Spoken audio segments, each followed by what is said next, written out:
This is being recorded now. It's on. I haven't forgotten. Welcome, everyone. Thank you very much for joining us. Mark, over to you once I'm getting people in as well. Good afternoon, everybody. To the latest, just very quickly to talk about where we are with our various unofficial committees. We have our GDPR unofficial committee going full steam. I'm getting feedback from the Colombia point of contact that there is significant interest being shown in that. We are also offering to be the focal points on our sustainability drive and also our diversity drive. So if those of you who want to have the contact information of the relevant individuals within the Columbia group who are working on sustainability, working on diversity, you may already be in a much more advanced position than us, in which case share it, then please reach out to Kuba and we'll provide the point of contact for that. Equally, again, I would call out on particularly the larger members, if you have particular policy drives that you believe would benefit other members of the association or initiatives, then please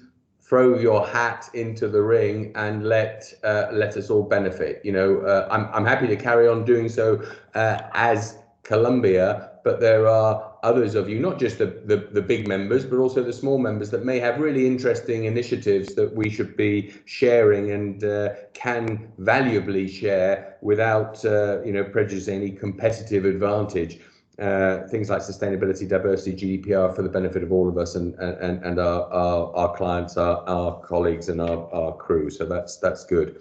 Where are we on the vaccine issue? Well, you've seen the press is very interested with InterManager taking the position it did. We are pushing separately for television coverage and also coverage in the UK national press and other national presses, because as has been seen and talked about, I think, in the Singapore Maritime Week, maritime world is a very small little world. Very few people outside of the maritime world know anything about it, or dare I say, care anything about it. So we've got to get into the national presses. Papers like the Financial Times, BBC, etc. We have to get on those platforms to air this. There is, I think, the need within InterManager. We've said now that we're going to, as well as supporting the other organizations, but also go it alone more as well. There is a need to do something. And Kuba and I have discussed what that looks like. Some of the companies, some of the members here have already done something. Therefore, including Colombia, I hasten to add, therefore we need to share what we've done and see whether it's relevant for the wider membership. But we also, I think, need to get a working group together, another unofficial working group, to drive this forward and show that we are walking the walk as well as talking the talk. Norman Schmiedel, who is senior director within our organization, was responsible for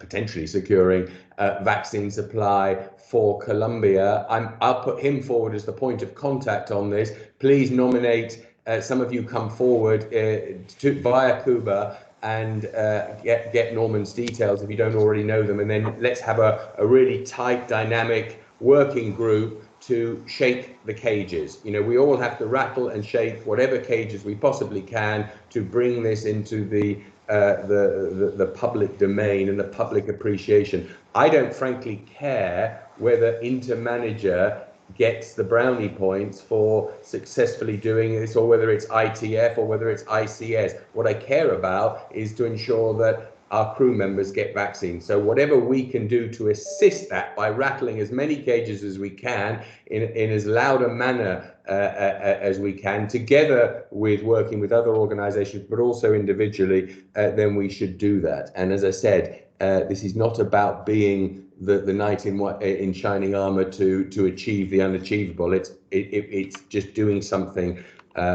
as best we're able in the capacity that we're able to.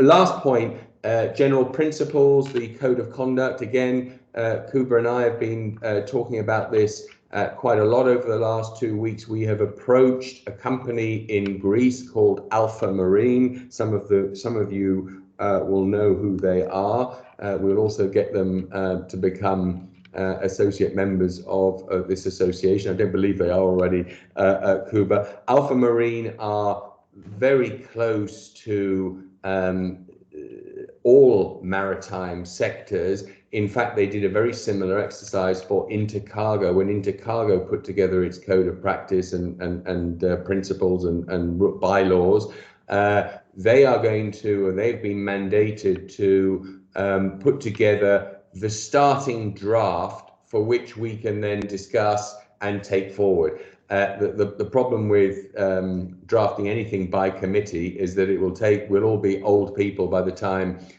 we get anywhere, and chances are we won't get anywhere because we'll all have various ideas. So I think Alpha Marine are very skilled in this. They will put together a first draft of the general principles. It will be very gentle at the beginning. There will be an enforcement aspect to it, and it will have a vision going forward where these general principles have various gradings, gold, bronze, silver, gold, KPIs, etc. But that's a long way down the line, and of course none of that will happen without all of our say-so. But there is the ambition to go down there if we decide. But Alpha Marine have been tasked with this to produce the initial draft, and will hopefully come back to it as quickly as possible. And then my final point is just to welcome Steve Cotton, General Secretary of ITF. We're very honoured to have Steve join us. It's part of our guest element to these meetings, which I think is a really interesting aspect of them. We all learn from them.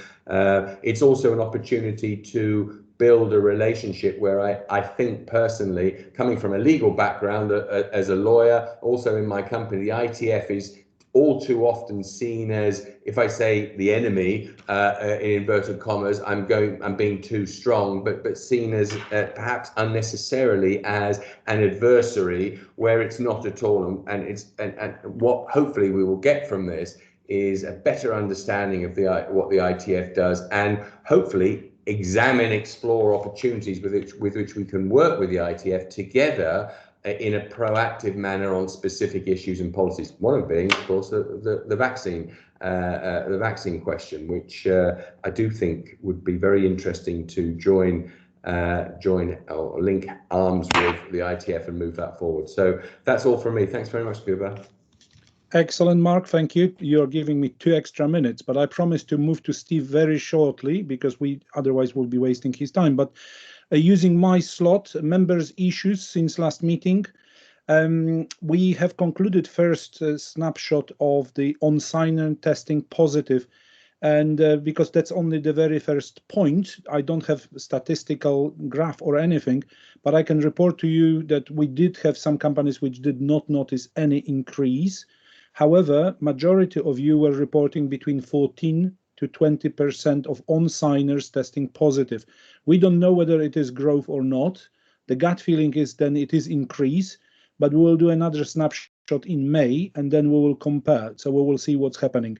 Number of COVID cases on board, all of you basically reported then it is in a region of 0.004%. So really, really very, very small percentage of people being sick on board. And if there are any sick cases on board, majority of you were telling us that it is because some of the shore people coming on board are completely ignoring COVID requirements, and they have to be put right by the crew members and so on and so forth. The final thing I want to talk about is engineering issues, which I have managed to send today. Thank you very much for the members to actually asking us to do anything like that. One of our members, one member was very concerned what they have been seeing on board of the ships and wanted to see other members, what they believe is happening. And I did manage to collect everything. It was very good response from the members. Thank you, all of you, for coming back to me. And by now you should have received the graph which shows lubrication being the biggest issue. And now I'm also taking opportunity talking to the associate members. If there is something you can help us with, then here we go. You know what is waking us in the middle of the night when it comes to engineering issues. And finally, new members. Last week, we did manage to get 2 new applications, which they have been duly approved. It is Pitu Samundra from Indonesia and Polaris from Poland. Welcome those members. And as you can see, we gain now 15 minutes. Steve, that's especially for you.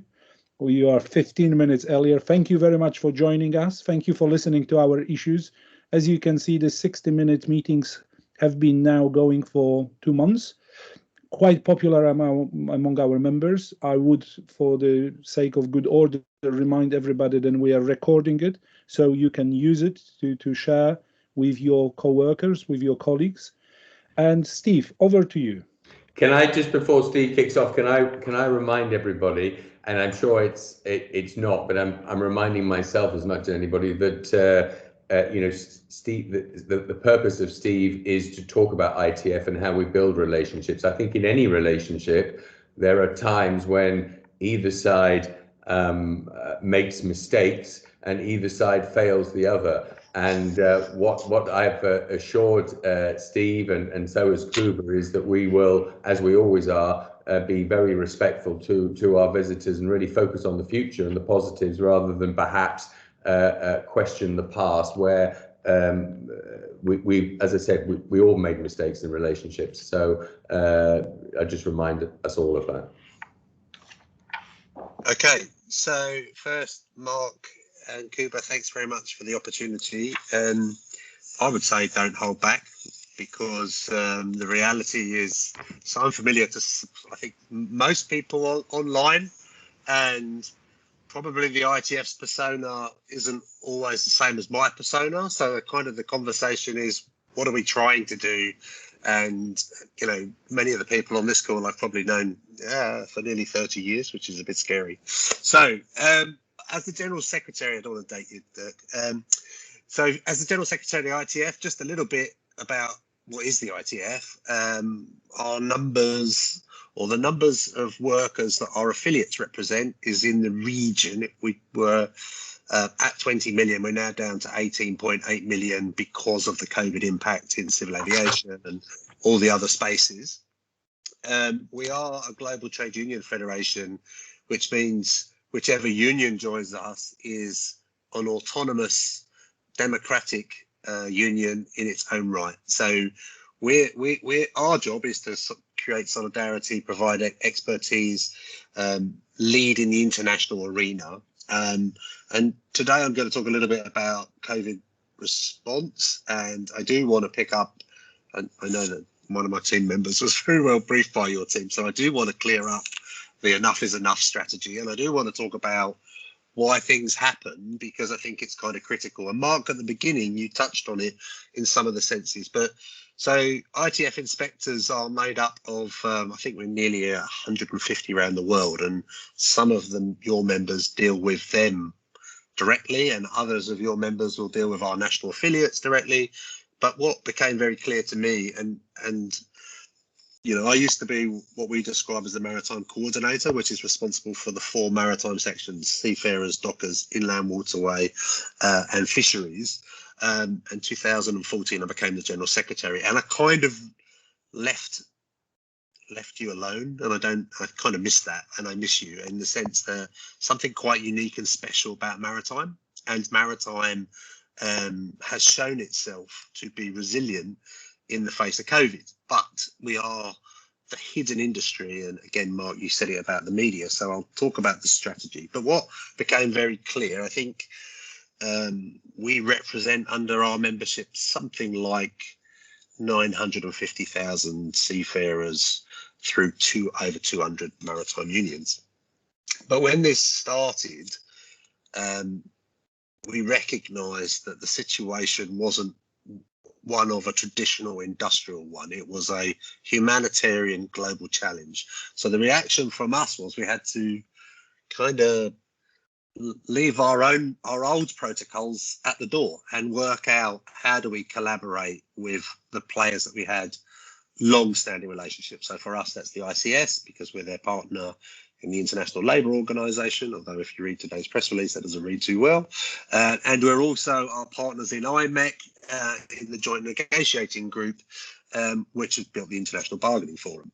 But worse or different to that, and I think this is something I'll come into as we go through this presentation, the world is changing. So the role of the United Nations agencies have been reaffirmed by the crisis, and certainly our ability to access the United Nations Secretary General was also part of this conversation. But perhaps what we recognised, and we're doing bits of work with some of these, what we would call lead firms, but some of the most progressive multinational companies. So, for example, Unilever, Procter & Gamble, Carrefour, their response to due diligence in their global supply chains has changed quite dramatically, and their ability to recognise the risk to their reputation has been something that we've been working with them. Like, for example, we have a pilot in Europe on trucking that's carrying Unilever goods, and rather than whistleblow when we find, again, with the greatest respect to everybody, illegal workers in Europe not respecting in trucking companies not respecting European legislation, instead of blowing it at Unilever, we work with them to find resolution and solutions. And I think that's where we've gone in this whole process. So I think, again, and this is kind of, I'm always surprised at how many industry players there are in maritime. In the ITF, there's us and the Chinese. On the union side, there isn't too many non-ITF affiliates. So when it comes to coalescing with all the industry agencies, it's quite a challenge.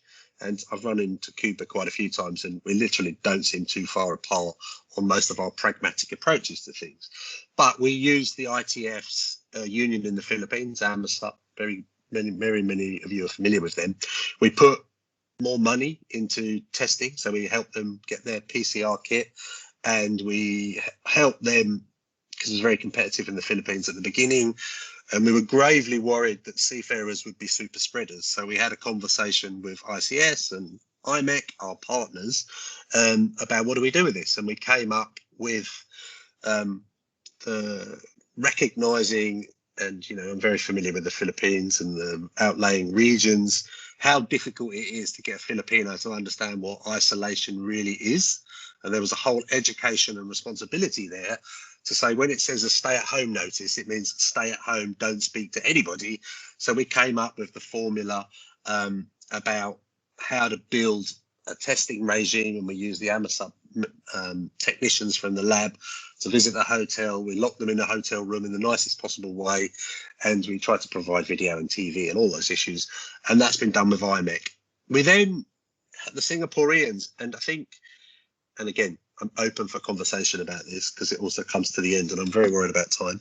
The Singaporeans, we believe, are part of the answer, although I know they're very frustrating with some of the rules and the constant changing of the timelines. But because we have an office in Singapore, because we did our Congress there, our two unions are, I mean, Singapore is a special, unique place. We know that through our unions and the NTUC, which is the National Trade Union Centre, we could get some traction about a methodology for crew change.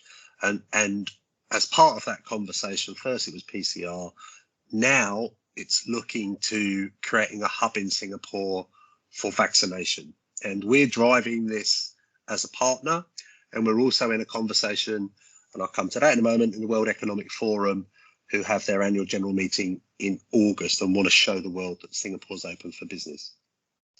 Star Fund, I think we put some money in, IMEC put some money in, and we had a meeting earlier this week where we went through what comes next. We don't think a two-shot vaccination is a solution for a seafarer outside of their home country. We're acutely aware of the risk and the challenge for the Philippines. We thought India was under some level of control, but clearly not. But I'll talk a little bit more what we're doing with the ICS about Johnson & Johnson in a moment. Part of the Neptune Declaration, so we're part of the Global Maritime Forum and all of the players there. It's kind of us have been reporting back, us and ITF and ICS, on the day-to-day reality, which I think our reality is the same as nearly all of your members, dealing with constant changing rules, reassuring seafarers.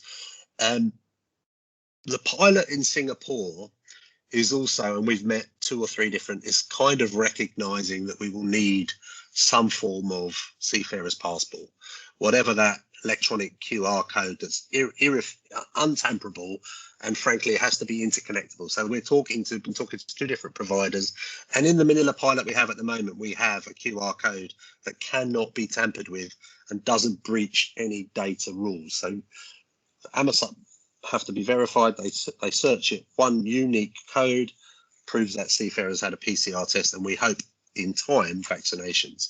We've worked literally with all the airlines because we've been dealing with the airlines about loss of jobs and issues.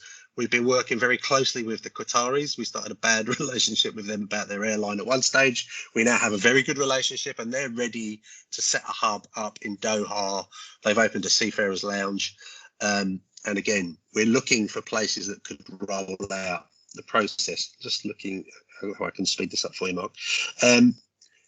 We're the counterpart of ICS at the IMO, and we've been party to all of those protocols, and they're working on a new protocol now for vaccination. I'm about to take a seat on the UN Global Compact for the global labour movement, and we've been working with them as consumers to bring to Unilever, Danone, Pepsi Cola the fact that shipping is an amazing industry, but it's absolutely dependent on global South labour, international civil aviation, and nobody realises when they shut the borders and make all these rules that it basically cuts the oxygen out of us. That's us collectively. So for us, it's always been about treating seafarers as key personnel, making rules that governments actually enforce. Been very disappointing at many different levels how governments aren't effective, we'll just put it that way. On the vaccination, so where are we right now? So I think Cuba's in the conversation, but at the moment it's us and ICS working behind IMO to get IMO to go to COVAX, to get COVAX to give us a dispensation to go and cut a deal, frankly. And we have used even a British lord to try and access Johnson & Johnson. And at the moment, to me, it's all bubbling around. I am in a conversation with Maersk about another vaccine that's not approved yet. I could do a bit on human rights due diligence. Tomorrow, there's going to be a human rights due diligence UN directive, which may have some impact on you with these multinationals, but it's embargoed at the moment, I'm telling you, out of friendship. And we expect that multinationals will come back down the supply chain and say, are your seafarers being treated and respecting all their human rights? Because we toned down at certain stages.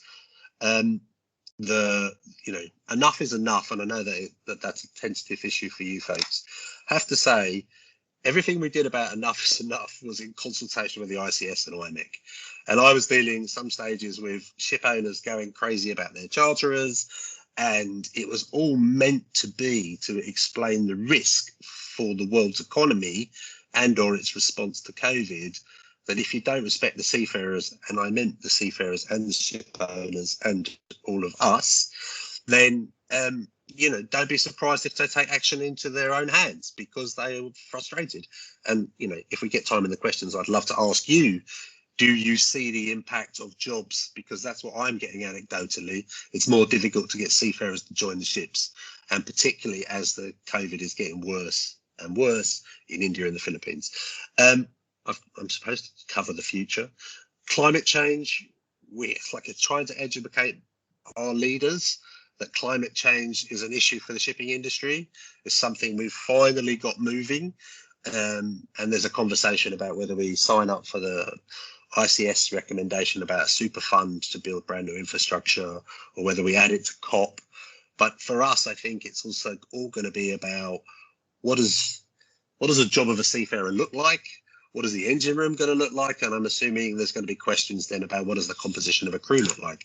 So those are things that we should be having conversations with you about. How we do that, under what umbrella, I'm completely open. But for me, we would be naive to imagine that the engine room isn't going to become more and more of a political issue for our industry as we go forward. I think areas of cooperation, and I think perhaps some of this stuff we've touched on, due diligence to me was, when I used to run around Cyprus trying to get everyone to sign agreements, the fact that we would be lobbying for due diligence for lead firms was unimaginable, and how that would become an impact on shipping. So to explain to union bosses who see collective bargaining and membership as their daily job, that the fact is the outside influences of the world are coming to shipping.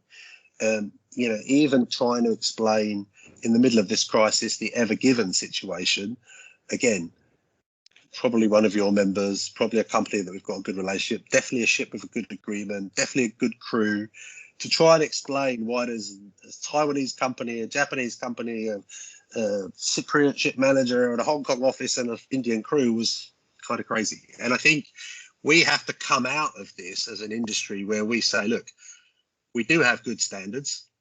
There are good players, and whether it's the unions, we can fight over things that we always fight over, wages and stuff like that.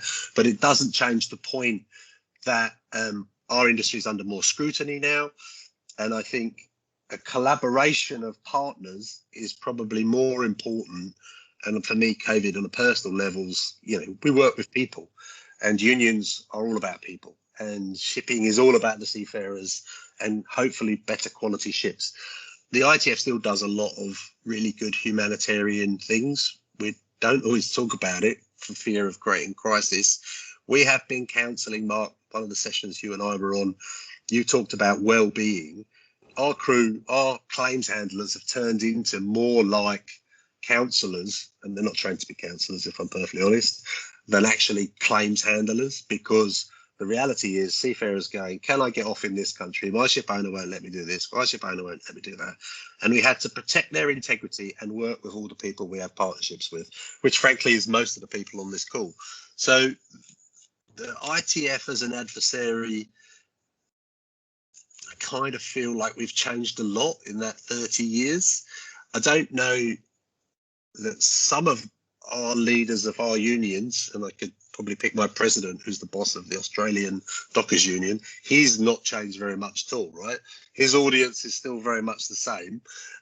But the reality is, as I've gone well over time, sorry, is that we're at a crossroads in time for the industry about what do we want the future to look like? What do you want the future seafarer to be? For me, always been a professional, always been brave, always been, well, historically well respected, but their respect has gone down. And, we did ask difficult questions given the last 14 months.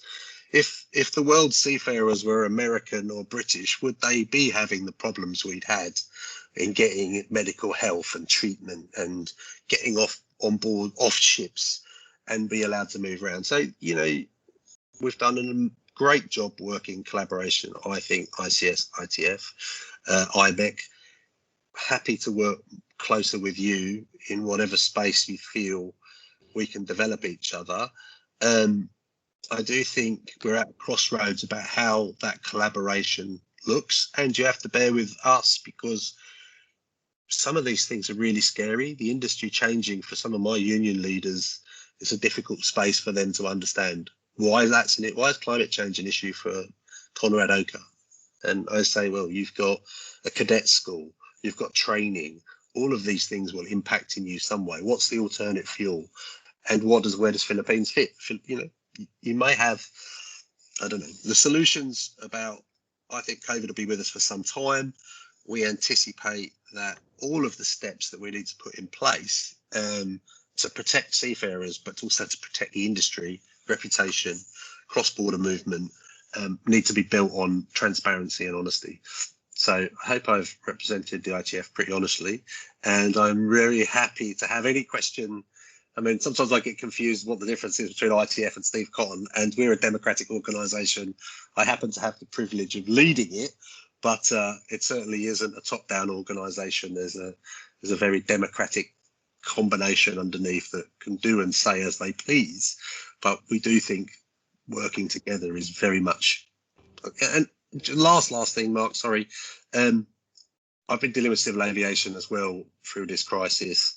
We're quite unique, and it's quite special that seafarers, and maybe because there's so many seafarers throughout the senior management of the shipping companies, ship managers, when we decide we want to work together, we really work together, and it's much more difficult in civil aviation. Thank you. Happy to take any questions. Any questions? Thanks, Steve. Yeah. Really, really interesting. And if I could lead the charge on questions, I've got something that I think it is important. I think, with the greatest of respect, ITF has not actually done enough, and I don't mean that as a criticism of what you've done, but you've not done enough to take the lead in some of these exchanges and interfaces with governments. You talked about this yourself. You represent people. People have votes. People have other people's sympathies, and therefore you are far more effective, far more listened to, far more relevant than NGOs or business organizations such as ICS, such as IMEC, such as, dare I say, InterManager. I say dare I say it because InterManager also represents people. I think we probably represent more crew than even you do. So our people DNAs are linked. But what I would like to see ITF doing more is taking the fore, because as a union, you are much closer to the sun than all of these other organizations put together. You're much closer to the power. There's always been that governmental versus union, and not always, versus doesn't always mean it in a negative way, but you are a thorn in the side, and sometimes a constructive thorn in the side, and a listened to thorn in the side of governments all around the world. And I think rather than working with ICS to go to the IMO, who goes to the WHO, who goes to this, and only to be told that, oh, this is also political, we can't move until the governments tell us, you're firing your shot. It's a broken arrow, and you have you are a much more effective governmental cage rattler, which I talked about before, than any of these other organizations, in fact, than any of those organizations put together. So I would like to see the ITF, joining up with these others, but actually leading the charge and having the exchanges with the governments and rattling the cages, because you represent votes. Simple as that. And votes is power. And I talked about in the last Singapore Maritime Forum about the problem with our industries. We have no PR. We have the ICS, we have BIMCO, we have Intercargo, we have Intertanker, we have InterManager, but none of them come together to actually go out to the public, to my kids, to people walking down the high street, and tell them what the industry is about and the issues about the industry, and what the people involved have to put up. That's ITF's. No one is better capable of doing that. You have the funds, you have the ability, you have the advisors to do that. Perhaps do it in conjunction with us, but let's get the message out there and educate the people, so we don't need an Ever Given to actually cause my kids around the table to say, oh, why is that important then? Why is it 90% of goods are taken by sea? Where are the questions that came up about the maritime industry because a vessel blocked the Suez Canal was the best PR for us, but we should be doing more.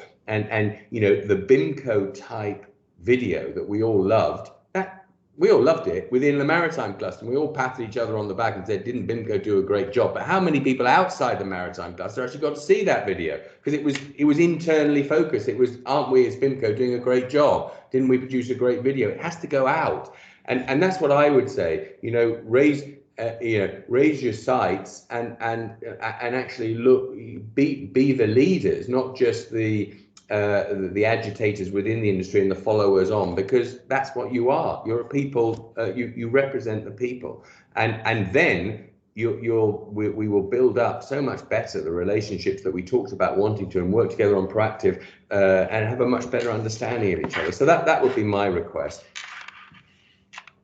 don't think that's a question, Mark. I welcome that view. I think, and I will say to you and everyone online that sometimes how to achieve. So the government stuff has been a lot of private meetings and conversations with different governments about where we can go with the vaccines, and I think we all know you can't really publicise that. I did say, and we did the intergovernment meeting, I think it was July, hosted by the UK government, and we spoke very strongly, but it was to transport ministers of, and they all signed up for it. They all signed up for the statements about, and of course, I think some of your points shared from our side about frustration, because, you know, everybody says 90% of the world's trade, and we say, well, but we've got a crisis about PPE, and we have people in cities dying from PPE in buses because they had no protection equipment, and then foodstuffs, and the only thing that was moving in lockdown is the supply chain and supermarket and warehouses, which we represent as well. I have been disappointed, and I've been involved in a lot of these personally, government's inability to communicate from the health department to the transport department. And quite clearly, the politics of each of these governments has been driven, and Singapore is a prime example, by the medical teams that lead and advise the senior government. In the Philippines, we did 3 meetings with ministers and senators to try to explain for themselves about the importance of Filipino seafarers to the economy, to the world industry, and we did it in conjunction with IMO, ILO, and still today we're having every 2 weeks a meeting with all of these players in a virtual room somewhere. The next meeting is 4:30 today, where we list all of the bilateral meetings that everyone's been doing. So I think I want to reassure you, Mark, we have been doing that, but that question about what does the coalition of the willing look like for shipping? How do we build it better? And I'm quite happy to put the ITF up the front. I've been the one making a lot of noise all through Christmas and about charterers and how they've transferred the responsibility to ship owners, which directly has a problem for seafarers. It's like, and you know, oil majors that should know better. And we've named a few. But why doesn't Steve? Why don't my kids know Steve Cotton from Good Morning Britain? Why aren't you sitting on the couch saying, "Oi"?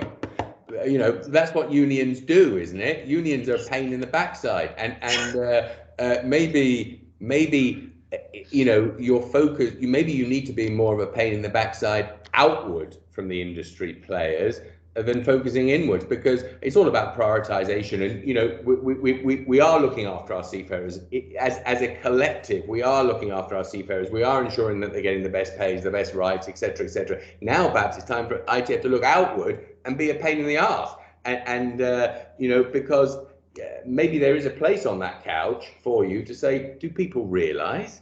And we're only talking 1.7 million. So global Britain, go and make a bold statement and give 1.7 of your 260 million stock to seafarers and set up hubs. And wouldn't that be a fantastic step? But it takes a Steve Cotton, not a Mark O'Neill or a Kuba or anybody else. It takes a Steve Cotton to do that. Just my thoughts. Okay, so I'm going to sign you up at the end of this and work out how we actually do it, because the reality is I'm up for that. The bottom line is, when we started this, the world didn't really pay any attention to shipping at all. And all the stuff we've done behind the scenes, I have given so many interviews. And on this one, it's a little bit delicate because it's not the ship owner's fault that there's COVID. And most of the journalists want me to say that, because they don't really want me to say, governments, why don't you recognise these brave people that go to sea every day that make sure you can have cornflakes? So we've tried all that. Now there's a load of kind of, say, partly educated journalists, because we only kind of give the ITF version, but we haven't been funny about ship owners. And I did say, and this was the bit that I know that enough is enough was a question, and I did speak to. We drafted the letter for the big 4 container companies to write to the Secretary General of the UN. And I said, how do you feel about us making stoppage? It didn't really go anywhere because They then had a meeting with the Secretary General of the UN, and I was his Vice Secretary that I'm underneath. I didn't realise that the Secretary General of the UN can make three statements on seafarers, and it doesn't make the blind bit of difference. So there is some, for us in the bureaucracy of it, is amazing we got that far. What's the most frustrating is we can't deliver it, and it would look like to me we could be back 14 months ago again with what's happening in India. And so yesterday we said to the Singaporeans, if we convince the Indians to do what we did in the Philippines with a proper lock-in model, and now they're panicking because the virus there is such a mutation, which is apparently 50% quicker to transfer or 50% more impactful. So I said, look, this time we now have been through 14 months. If you're prepared to lift the 14-day, what do we need to put in India about isolation? If it's 3 weeks, then tell us it's 3 weeks. And we'll go back and have a conversation with the Unilevers about how much more it's going to cost them to move stuff so they can pay for that extra 7 days or whatever it is. So I think if it takes us to be louder, but I would like to agree what the model of the industry is, because in the end, the enough is enough is I had ship managers going crazy telling me no one respects us. Some of them will be your members.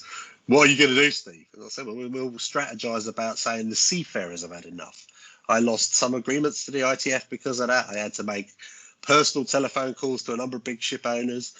I said, no, look, this was a strategy that we agreed. Now, InterManager wasn't in that strategy, and maybe that's also partly a mistake. But it was to create leverage and to build pressure.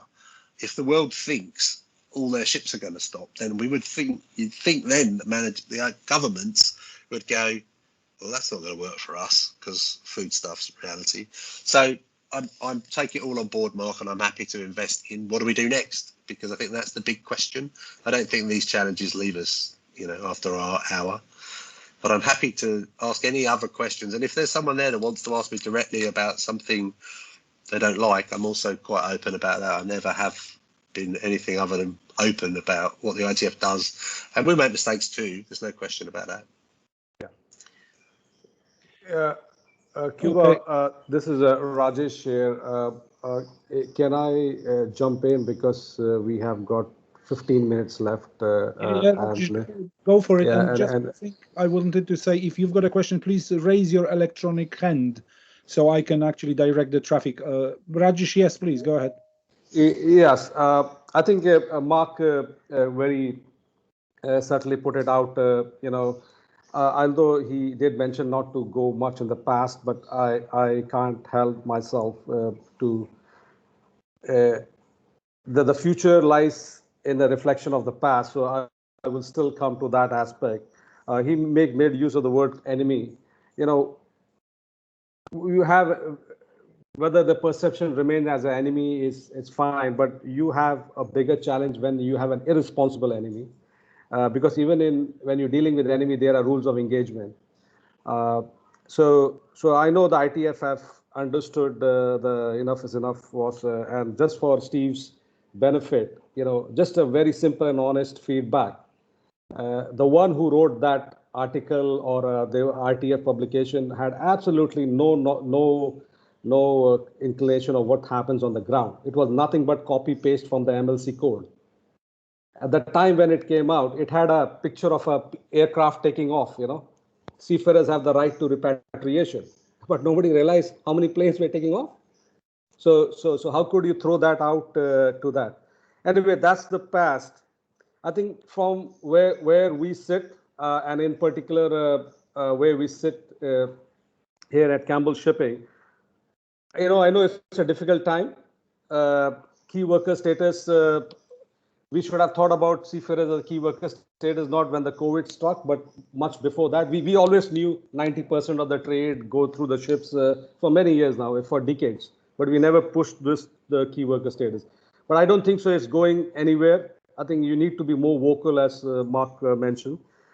What we need is, in one simple sentence, we need your ITF inspectors worldwide to have some sort of practicality in dealing with individual cases, things that come knocking on your door.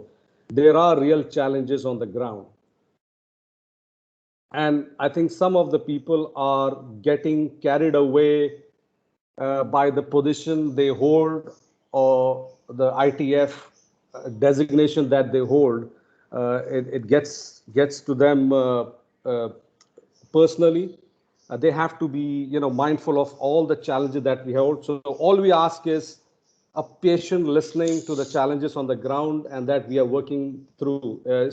It hurts a ship manager and a ship owner who's trying to do the things properly. You can't put everybody in the same bucket. So we just want some time till we have the vaccination sorted out, till we have the airline capacity coming back, all the restrictions that are just coming up every day. We see why Singapore this, Gibraltar this, New Zealand this, Canada this, everything's coming out, popping up every day. That's the first fear that I have. And every morning you wake up, you see another roadblock, on what we are trying to do. So that's in a nutshell. We need a little bit of a patient hearing from ITF, and you need to educate your ITF inspectors deep to the bottom of the chain as to what is happening around. Okay. So, well, you may be surprised to hear there is a training and education program for the ITF inspectors, both on what's in the collective agreements and what is the Maritime Labour Convention, and they've got the ability, and they go through the ILO school in Turin to be able to do an ILO maritime labour inspection process. If I was perfectly honest, at the beginning of the Maritime Labour Convention, we trained a lot of the port state controls to do the human element. And I think probably the frustration you feel and the frustration that your crewing teams feel when they try to move stuff around and one flight gets cancelled, another flight gets cancelled, our folks suffer the same challenges when they're dealing with a crew. So I would say, ITF inspectors is a global community, and there's a varying level of competency and cultural difference within some of our processes. Most of the folks that know us know a way to get to London if it's getting a little bit too heated on the ground, and there's history through your HR departments and ITF directly when things get a little bit heated. We had to help a number of companies manage their immigration through our local unions, make sure they could get their seafarers off the ships safely, securely, and to the airport when there's a hope that there would be a hope above all hope that you could make a connection with a flight. I think the bit that is like I can't concede is there are some ship owners and ship managers that do tell lies to ITF inspectors and do tell lies to seafarers. And we had Panamanian register, like not our favourite register at any level, panicking to us because they said, what do we do? Because we called flag state meetings, we did all sorts of things. Flag state meetings, can you imagine? The ITF picked the biggest FOCs and asked them what are they going to do. Translated, Mark, and this goes to the point you make, those flag states don't have any authority in the United Nations system. The subcontracted Liberian authority, Panama is the most genuine one in the group, if in the nicest possible way. And we were talking offline with all of those players how to deal with the problem. And then at the same time, Australia and China decide to have a trade war, which, like, frankly, Mark, we have written to the Chinese government and we have written to the Australian government, and probably my letters ended up in the wastebasket because the bottom line was the situation is quite messy. So I think, it's Rajesh, is it? So Rajesh, I think there is an inconsistent flow. I can reassure you, if you need to talk to anyone in London, please feel free to talk to John Canayas. He heads up the team. He's a very pragmatic Filipino who's known through all of your departments. We have, it's the strangest thing, we are an organisation with our own dynamics. The people that sign agreements have a problem with the people that enforce them. So the ITF inspectors say, this is what it means. This is how it should be. Look at what that paragraph says. And we say, yeah, okay, but don't let that seafarer get off in that country. There isn't a plane. There isn't a connection. We need to give them a dispensation to get from that port to the next port, and whatever they call it, the alternative route dispensation. I think we can do better in this space. And, you know, there is a conversation, and we did it in Cyprus. Can you remember when we brought the ITF inspectors to Cyprus? We did it so long ago. Well, if we can remember when Klaus died, because Klaus agreed to sign the agreement with us and then died the next day. So that wasn't great. God love him. Klaus Oldendorfer is the biggest ITF hater I ever met. We convinced him to sign up. We brought the inspectors to a venue near you to have the social interaction, to build a relationship, because ultimately they're human beings doing their job. You know, can I say this? And we're being recorded. As long as you use it with caution. Sometimes seafarers don't tell us the full story either. And our position is evaluate, check it. If it's one of the companies where we have a long history, we go straight to the head of the team and go, we've got this issue and we need to find a solution. COVID's made that even more difficult, because I can only imagine how tough it is for the crewing departments, who I think have personal relationships with the seafarers that you employ, and are dealing with their families as well about when they're going to come home. So I think there's a very acute moment about tension and stress. And we should look at that as part of our bigger picture, because we've seen communicating to wives is something that's very critical. And we're encouraging our maritime unions to do events with the wives to make sure they're reassured. So just on the point, ITF inspectors, they're amazing people. They're very difficult to lead, I'll tell you that. But they try to do the best they can. And if you have heated moments, please feel free to get in touch with London, and we will try to unpick thorny problems and treat everybody with the respect I think they deserve. And Steve, if I may actually support you on this one, you've got me as well. You've got the Secretary of InterManager. We've got a really good relationship with ITF. Sometimes very heated discussions I would have with Dave, but we always come to solution. You know, we understand each other's position, and that's good. So if you are frustrated with anything, drop me a line, and I will know where to go. Either, you know, whatever names I would use, and I wouldn't say that we didn't manage. So by all means, we've got last 3 minutes, I would say, and I know that AJ has put the hand up. AJ, please go ahead. You are muted, AJ, at the moment. Oh, sorry. Thanks, Kuba. Thanks, Mark. My straight question is to Steve. Very straightforward question, and I have discussed with Kuba also before.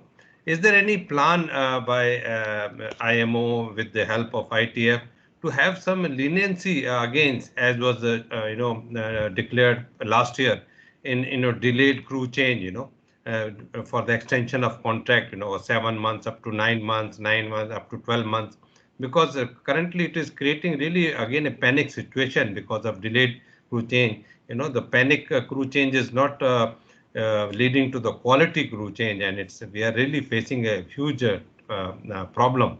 So my question to Steve is about that. Any plan on that? Thanks. Okay, well, I heard anecdotally today that the Director General in India may close the ability to move Indian seafarers out while the situation calms down. So I think this is one where we can say in public, let's tell Cuba what the problem is, define the company, let's name the ships, and let's us prepare for the problem rather than deal with the consequences of the problem.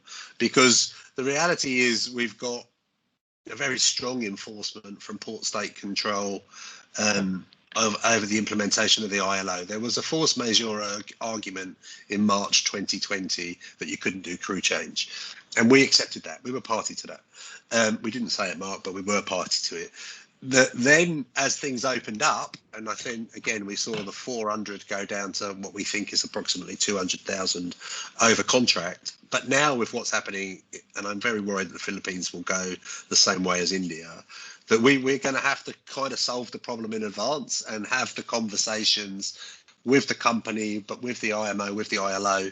And I'll go to this meeting at 4:30, 5:30 today and say, I've spoken to the industry. How can we prepare ourselves? Because what was very clear a year ago was we're quite fragmented, like we're resilient and we make the world move, but we're a bit fragmented. And the flag states literally looked at me as if I had two heads. And I said, yeah, but it's your responsibility. They're your ships. Like, I'm not going to argue about FOC. Like, what are we going to do? And they couldn't do anything. So in the end, it's been us with those bodies, Mark. And I think it's clear to me we're going to have a serious problem with India, and we're going to have to fight to access vaccinations for seafarers. And, you know, Abdul Ghani is the boss of the ratings union, has already offered to pay for them, bless him.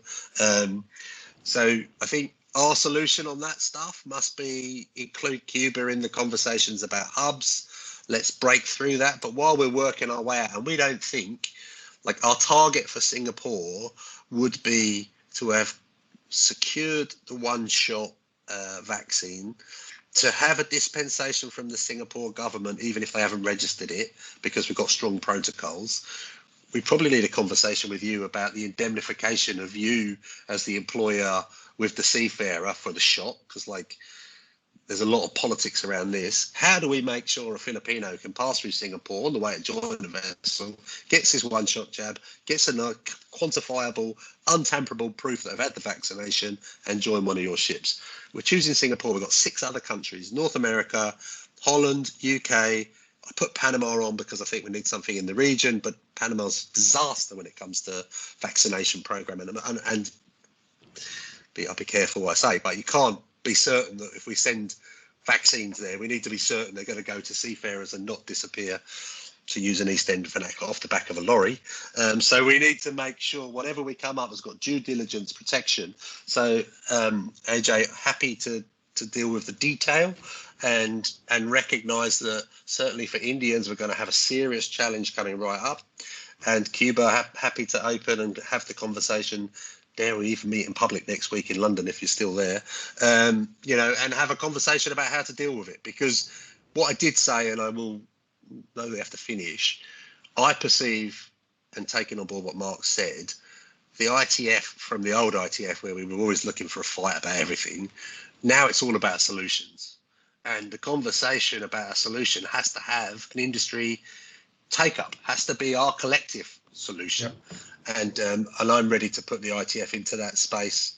I always have, I think, but I'm ready to do that in the most public and ferocious way you want.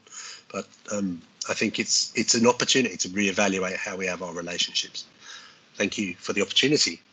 Steve, thank you very much. I'm very conscious about the time. So, guys, thank you. Mark, your last word, and then we finish off. Mark, over to you. You are muted, Mark.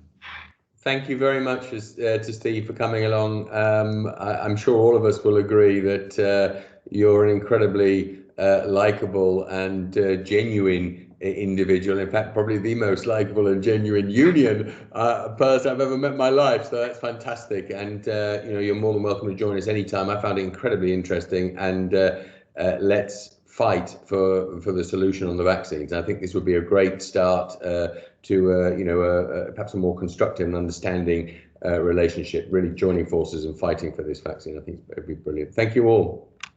Thank you, Steve. Thanks everyone. Guys. Thanks for the opportunity. And follow me up direct if you want to follow up anything, Cuba, however you want to do it. We'll take follow-up questions directly as you want. No problem. And thank you. Lovely guys. Guillotine is coming down. Thank you very much, Steve. Thank you, Doug. Bye. Yeah. Bye. Bye.